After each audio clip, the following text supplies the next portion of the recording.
Good afternoon, everybody. It's Saturday. I'm attempting something a little bit different today. I really don't know if it's going to work, so just bear with me. Let me see if we're broadcasting.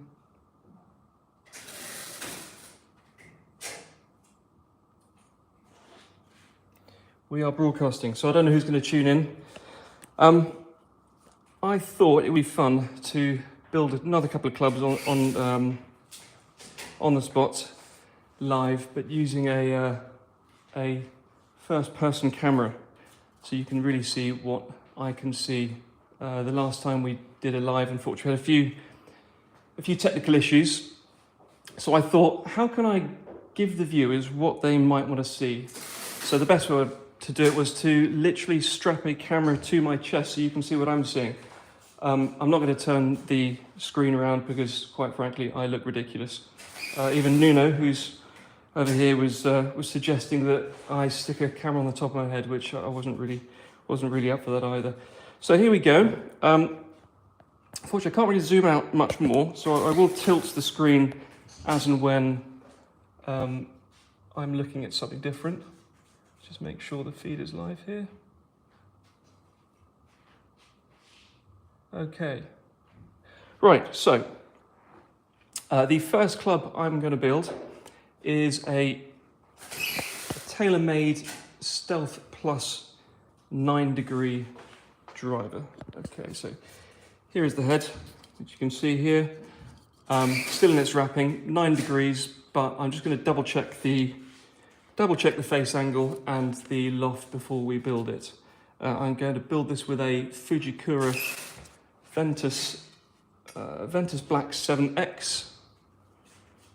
Here we go, and it's going to be gripped with, pretty sure you can't see the build spec, but gripped with a multi-compound plus 4 grey with 3 layers of tape. Right, let's get cracking. So first things first is I'm going to dry assemble the club head, and we're just going to measure the face angle and loft.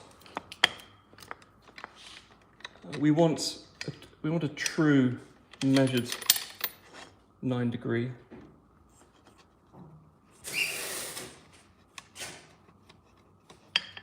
Right.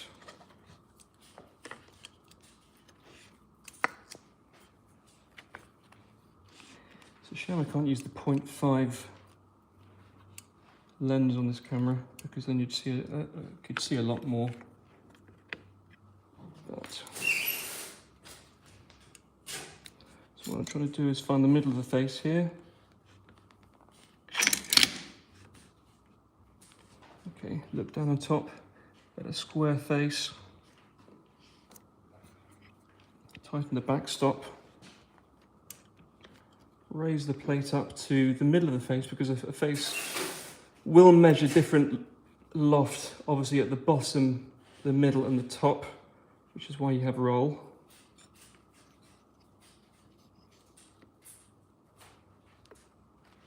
So we go up to that middle groove there. Okay.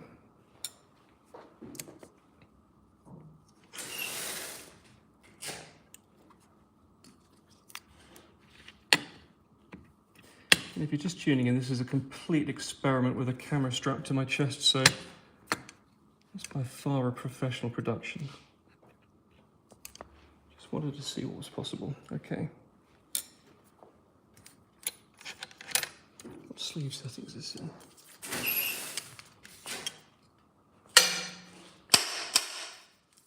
Just need to tighten this up a little bit.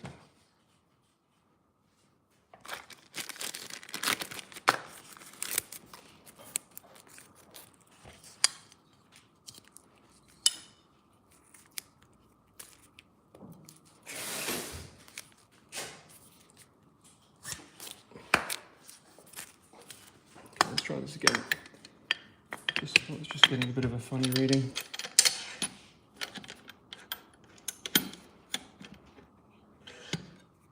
And if you're tuning in, I'm trying to build some, not trying to, I am building some clubs live. There's no trying about it.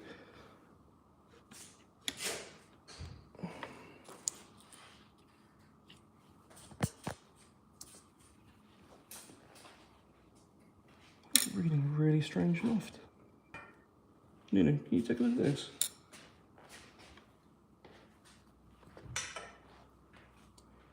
Just getting a second opinion from a colleague. Can you measure the face on that?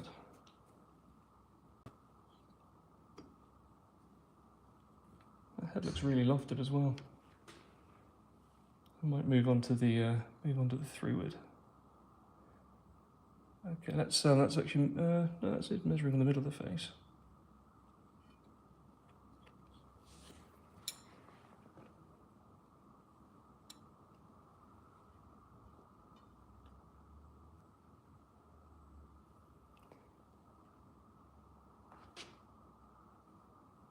It's measuring quite lofted, isn't it? Sounds good.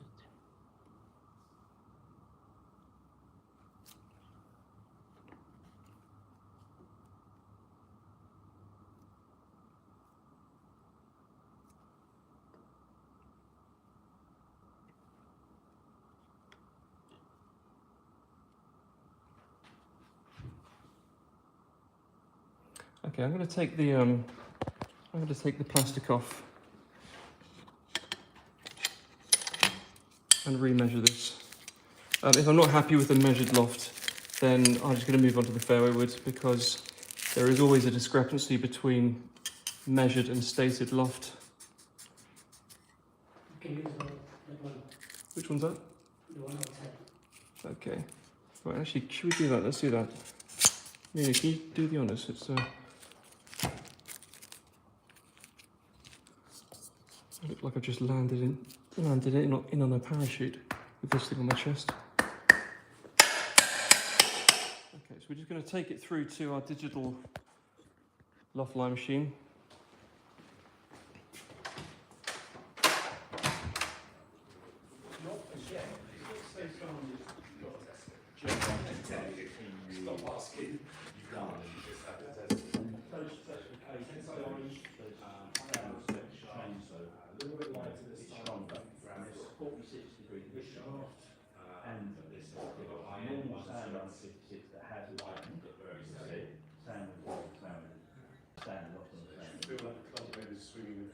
Well, then you've suddenly got a 10-degree gap because your pitching wedge has moved the evolution and the development of modern day sets. Sandwich hasn't moved, and then the sandwich has gone from lofted and sand. You haven't quite got that. The reason why we're going to use the digital machine is it's just that bit more accurate than the analog machine.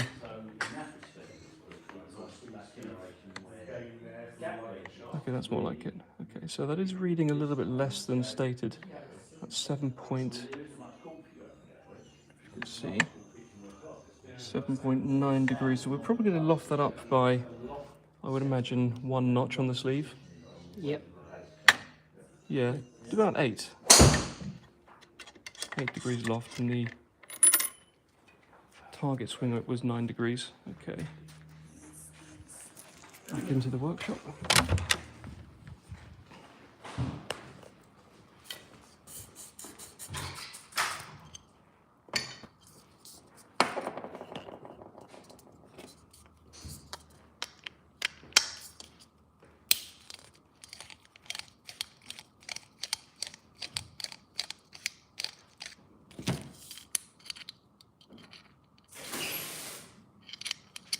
We go to the 1 notch higher setting.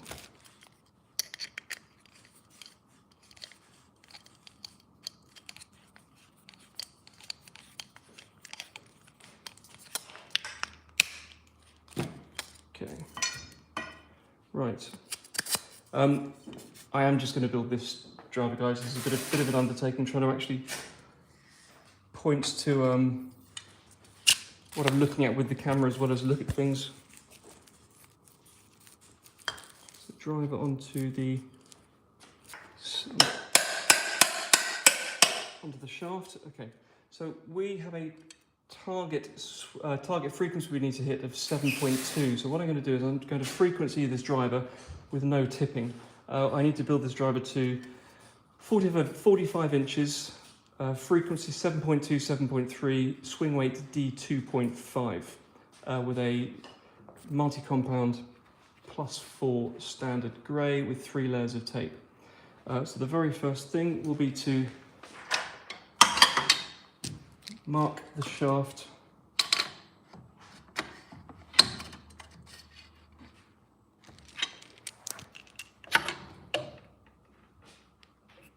in order for frequency.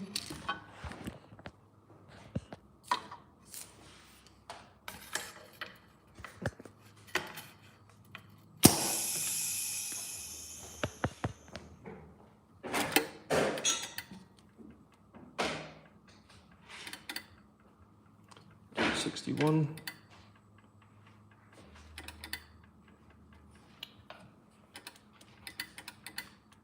.260.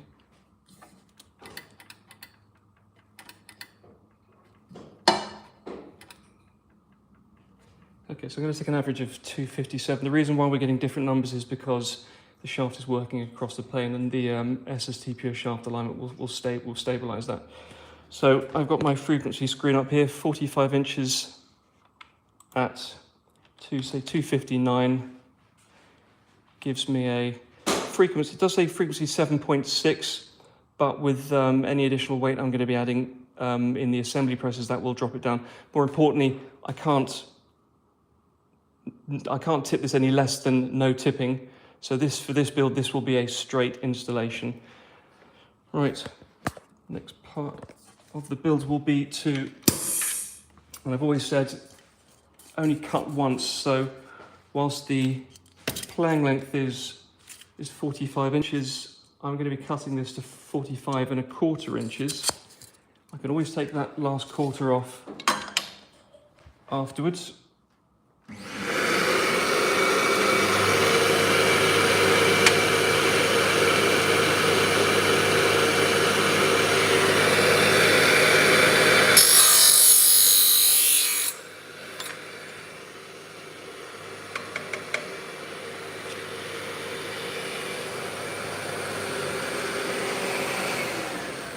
No, this is not easy. Okay.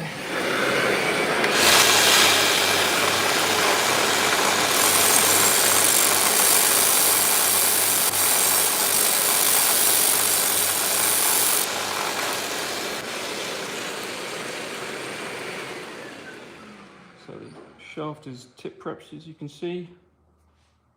Trying to focus on the screen. And we're going to take the shaft, pop it into the head, place it on the swing weight scale with the grip. I'm just going to take this plastic off because it wasn't seating all the way up against the end. And grip weight is so key to achieving the right swing weight. Okay, D2.9. We need D2.5. Assembled, that's going to jump up to D3.5 with 3 layers of tape. That's going to probably jump down to just under D3. So I'm actually quite happy to take that extra ¼ inch off the length of the club, knowing that if it is slightly too light to swing weight, I can just add a very small tip weight.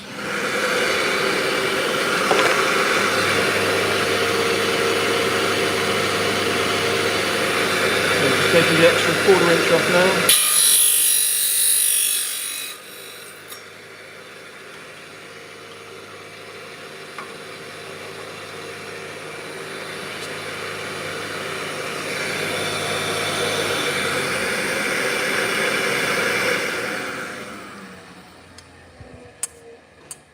And I'll go back to check the swing weight. Okay, that's gone to D1.7.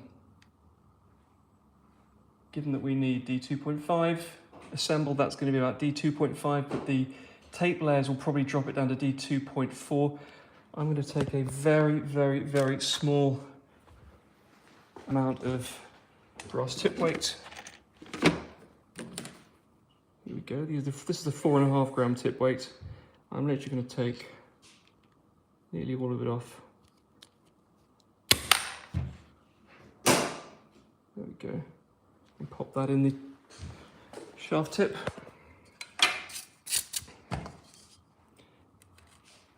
Don't know if you can see, but that puts on probably about a 1/16 of an inch in length, which, whilst it's negligible, we can always take that off the total playing length. Okay, so that's got up to D2.4.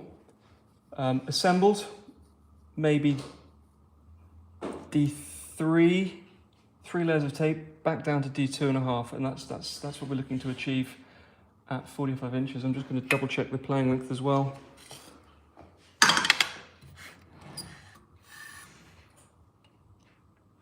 I mean, we're pretty much within a 1/16 of an inch of 45 inches, so I'm very happy with that.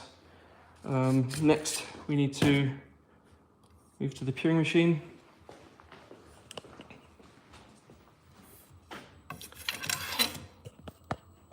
Load the puring, shaft into the puring machine.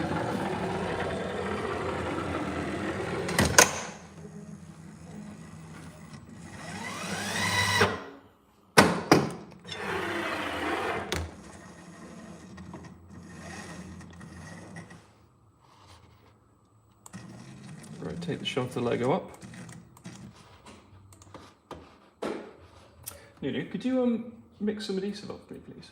Great, thank you. And just double check the customer name again. Okay.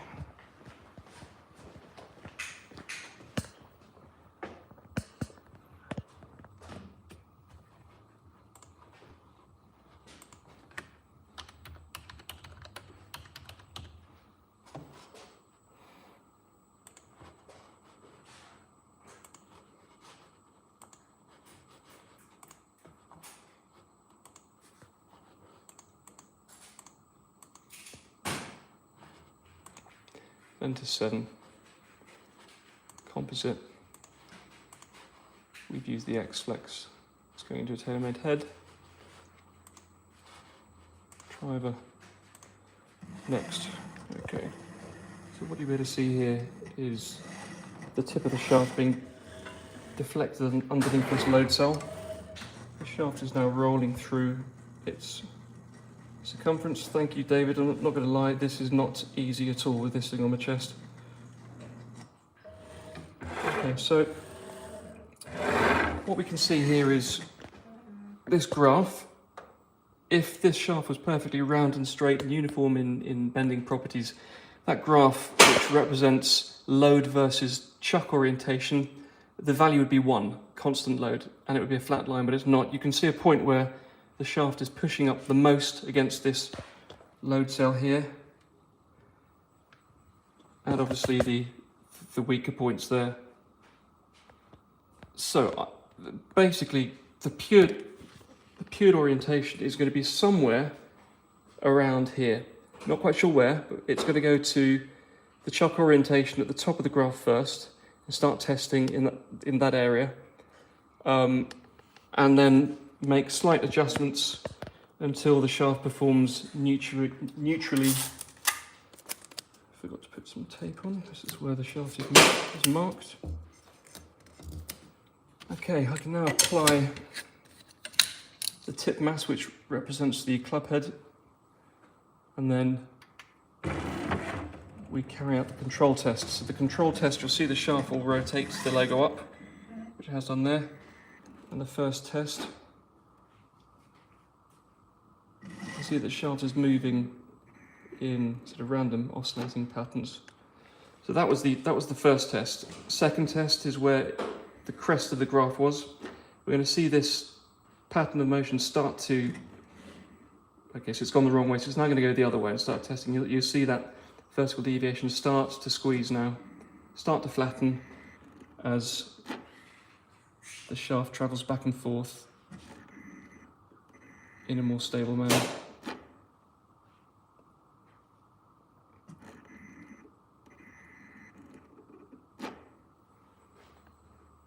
Okay, really starting to squeeze now.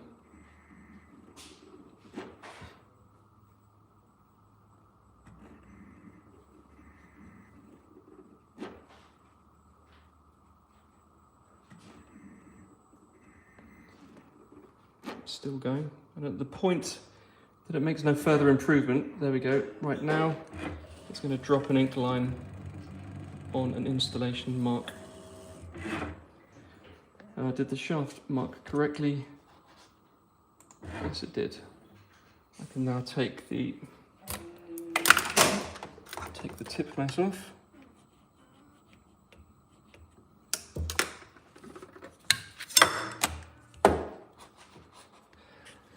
The summary of this analysis was the shaft was rotated 172.61 degrees from logo up position, resulting in an improvement in outer planar oscillations by 69.49%. That's the before on the left and the after on the right. So whilst the graphics are underneath, they're going to be approximately 7.4 degrees from perfectly logo down, which is,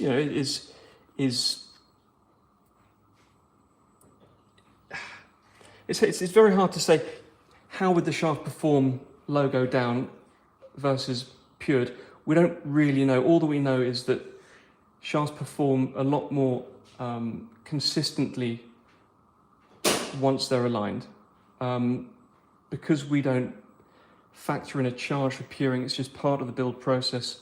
We believe that whilst no shaft needs puring, every shaft benefits from it. It's just another part of the build process that we factor in to make sure the equipment's built to the best of its ability. So let's take this shaft out of the chuck.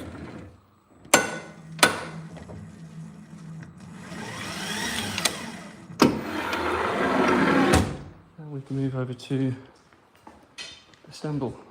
Okay, that adhesive is looking like it is nearly there, ready to go. So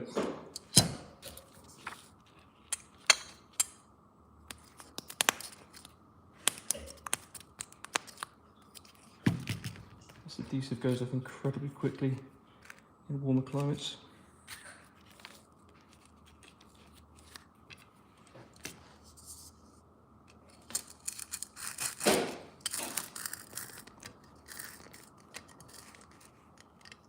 Okay.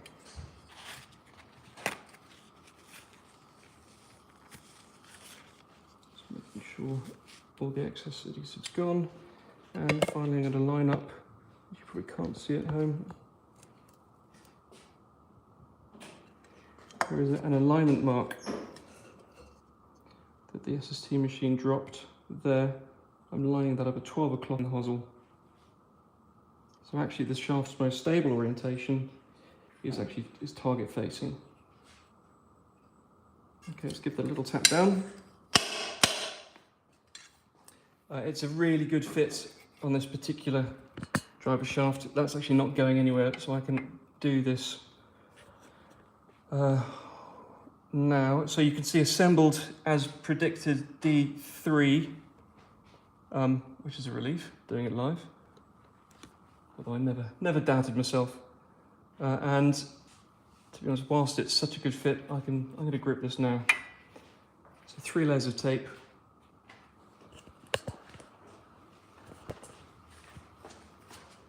Okay, let's get the right camera angle.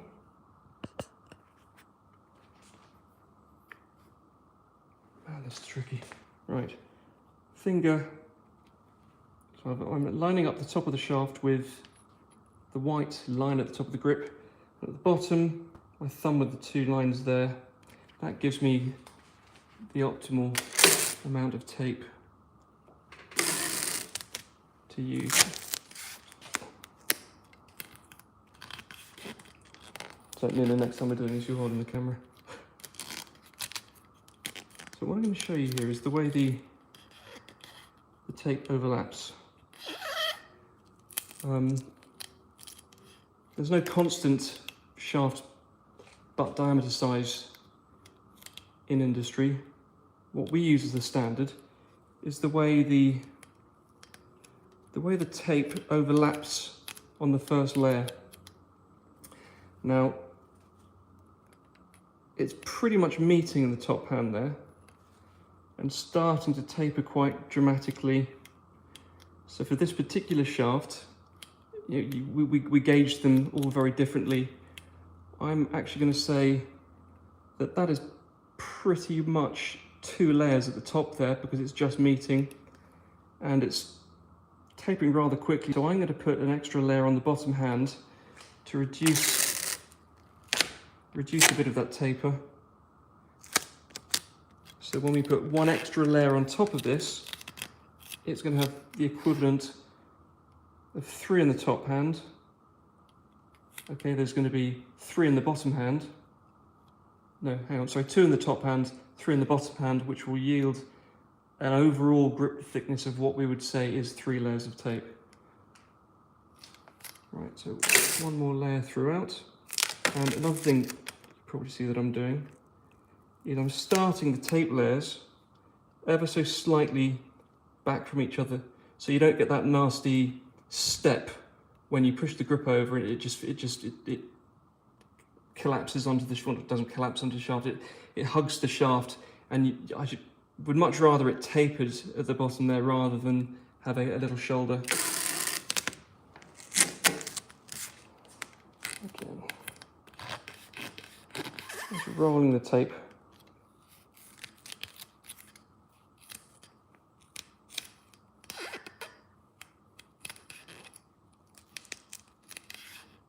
Okay.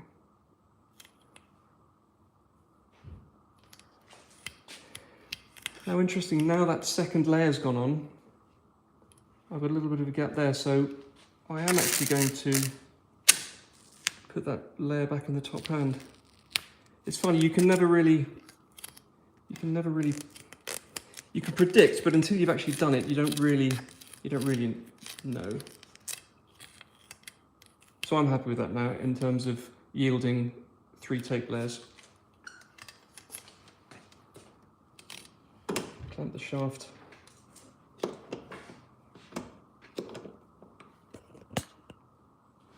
In the vise. Just the right amount of pressure.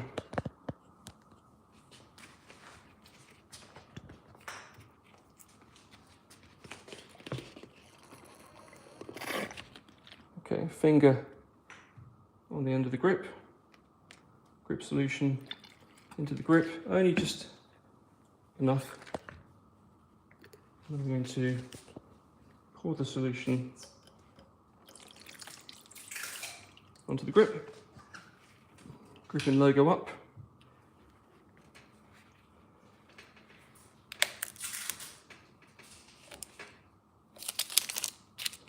I'd be doing this so much quicker if I wasn't having to look at the phone as well as doing this.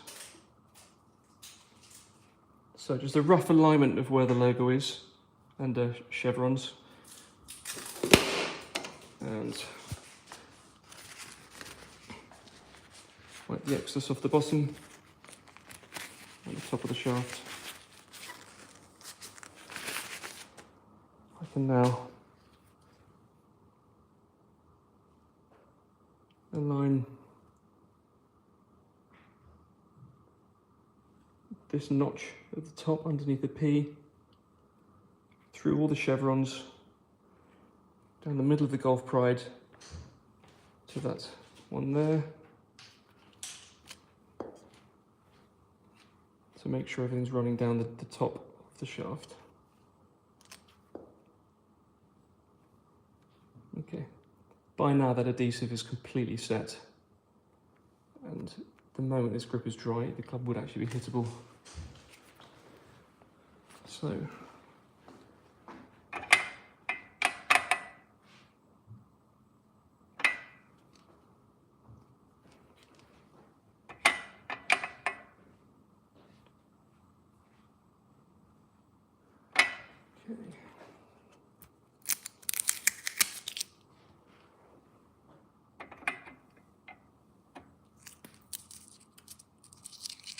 okay, D2.8, needed D2.5. I'm happy with that. Actually, no, I'm not happy with that. Actually, no, that's not good enough. I'm going to take this grip off. Do you remember we talked about that 1/16 of an inch? I'm going to take that off because I'm a perfectionist.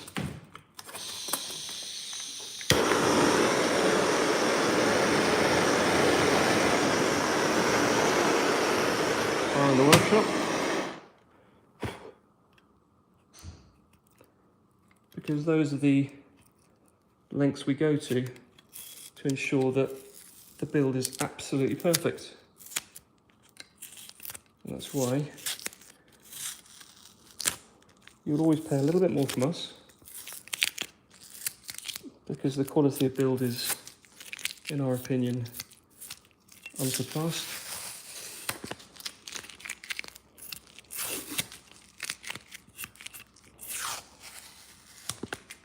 Okay.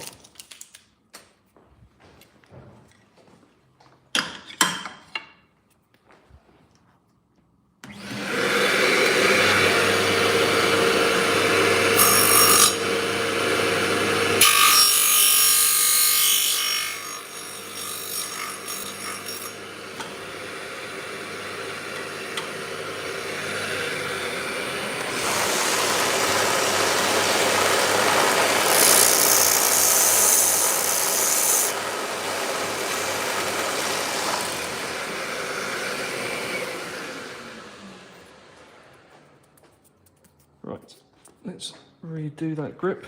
To be honest, if we get to within 0.1 of a swing weight point, I think you guys will let me off that. 0.1 of a swing weight is the equivalent of actually 0.2 of a gram in the club head.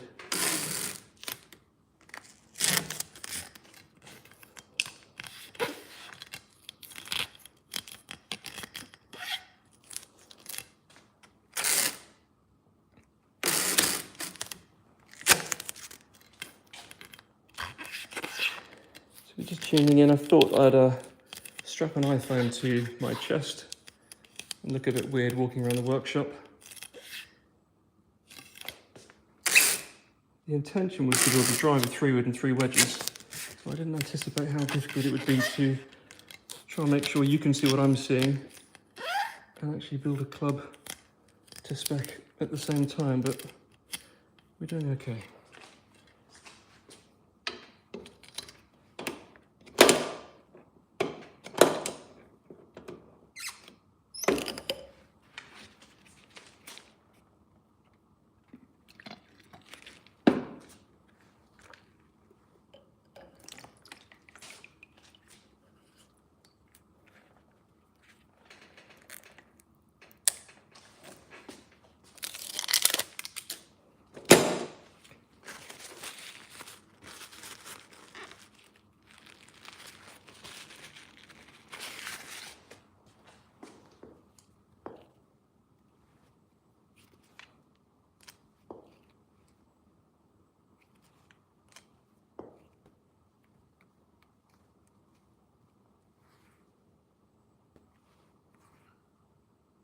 Okay, that's spot on.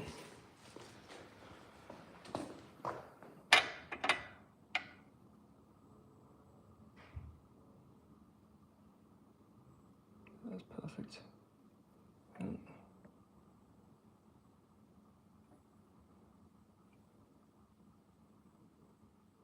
Okay. D2.4. We need a 2.5. That's absolutely fine. Right.